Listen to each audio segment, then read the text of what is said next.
It was invoked today by former Carolina Panthers head coach Matt Rhule. Matt Rhule seems to be back in the news cycle, or at least he's putting himself back in the news cycle, I should say, as we're getting close to the end of the college football regular season and the conference championship games, and as the NFL season gets into the crunch time ahead of the playoffs. The former Carolina Panthers head coach seems to be doing the car wash. He was on CBS Sports HQ yesterday, and it looks like he's going to be hanging out on the NFL Network set the next 2 days, according to Joe Person at The Athletic. 2 days of Matt Rhule? 2 days of Matt Rhule. I know this is right in your wheelhouse, Dennis. There's already videos out. So, fake Matt Rhule season back. Yep. So, he was on Good Morning Football today, and he was asked what he's been doing since he got the axe earlier this year. I spend a little time every day doing some football, going back, watching tape, watching games, and trying to do what all the great coaches that I know have done is after you get fired, going back and saying, hey, what could I do better? Getting ready for the next chance. So essentially what Matt Rhule is doing is he's one of these all-22 guys. Yeah. Is that what it – does Matt Rhule still have access to the Carolina Panthers credentials where he can go in and look at the tape, or is he subscribed? I mean, I'm sure he's got the money. He just got bought out by David Tepper, so it's not like the guy's poor. Yeah. I'm sure he can afford the NFL – I think it's called NFL Plus now. NFL Plus. So NFL Plus should be able to get you the all-22 film where you can break it down. Why are you not like all the other all-22 dudes that I see on my timeline? Please send me phone breakdowns, phone camera breakdowns of stuff that you've seen. That's what, if you have all 22, that's what you do. Yeah. Come on, man. I'm a little disappointed he hasn't done that. All right, here's Matt Rhule, kind of assessing his time, his 2 years and change time with the Carolina Panthers. And what are some of those things? That's a great question. No, I think when I look back at my time in Carolina, I look back on it fondly. I'll say that first. Yeah. I think I'll always take away from it that no matter what level you coach. When I've coached at FCS, I've coached at Division III, I've coached at Group of 5, Power 5, and in the NFL, it always comes down to relationships. And if I could go back, I wish I would have done a better job. Pause. That's a guy who still sounds like a college coach. Although I think when he just mentions I coached everywhere, the FCS, Group of 5, Power 5, NFL, that to me is a pitch for a booster out there to throw some money at him at a job that he wants. Although we'll get to the job part in a second. But anyway, all right, continue with Matt Rhule on Good Morning Football. It always comes down to relationships. And if I could go back, I wish I would have done a better job in year 1 and year 2 of having really strong relationships with the players. And I can blame COVID and masks and all those things, but last year, at the end of last year, I got together with Shaq Thompson. Pause it. I've never done this before. I've just taken it over an NFL gig, and I wish I would have done a better job establishing relationships. I'm a relationships guy, but I didn't really do a good job establishing. And I could blame COVID and masks. What do you mean you could blame COVID and masks? What does COVID have to do with it? Dude, we're not dummies. We could see that NFL teams were in the facility. You're in your own bubble. Okay, you're wearing a mask. But you know what you can really do? You can really see into the soul of a person just based on eye contact. And this is coming from somebody who's terrible. I am terrible with eye contact. And even I know you can communicate a hell of a lot more through eye contact as people did with masks. So what do you mean masks were preventing you from having some sort of connection with your team? What did you need to do? Make out with them?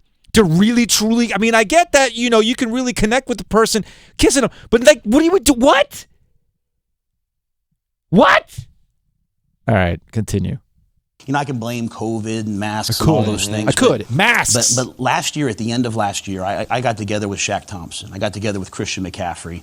And you know what? I went back to just being, Coach Matt. The guy that was coaching at Temple, the guy that was running around in T-shirt and shorts and having fun with it. And it didn't end the way I wanted it to. But I'm proud I never lost the locker room. I'm proud that those guys fought and stood up for me to the very end. Just being Coach Matt. Look, you are physically feeling this right now. I was going to say, Dennis, you've been around me long enough to know. Yeah, I've been here for a while. You've been around me long enough to know that I usually I'm pretty even-keeled. Generally, yeah. Generally, yeah. I'm generally pretty, the line doesn't go too up, too down. I've been doing this too damn long, and it doesn't get to me as much as it used to. I'm 43. I got 2 kids. I've chilled, man. But there is something about that guy. There is something about Matt Rhule that his very appearance upsets me. Like, it triggers me. Like, I came back after running some errands, and you're sitting there in the studio, and you've got the Good Morning Football video up, and I see that guy's face, and I'm like, you saw me. I was like, yeah, this man physically triggers me. Yep. Like, you can tell I am just hearing him upsets me with the way that he talks. And I have not felt like this about somebody that I don't even know. Other than he's a coach. I don't know him. We've talked to him on the radio once. He didn't like our jokes, and we never talked to him again.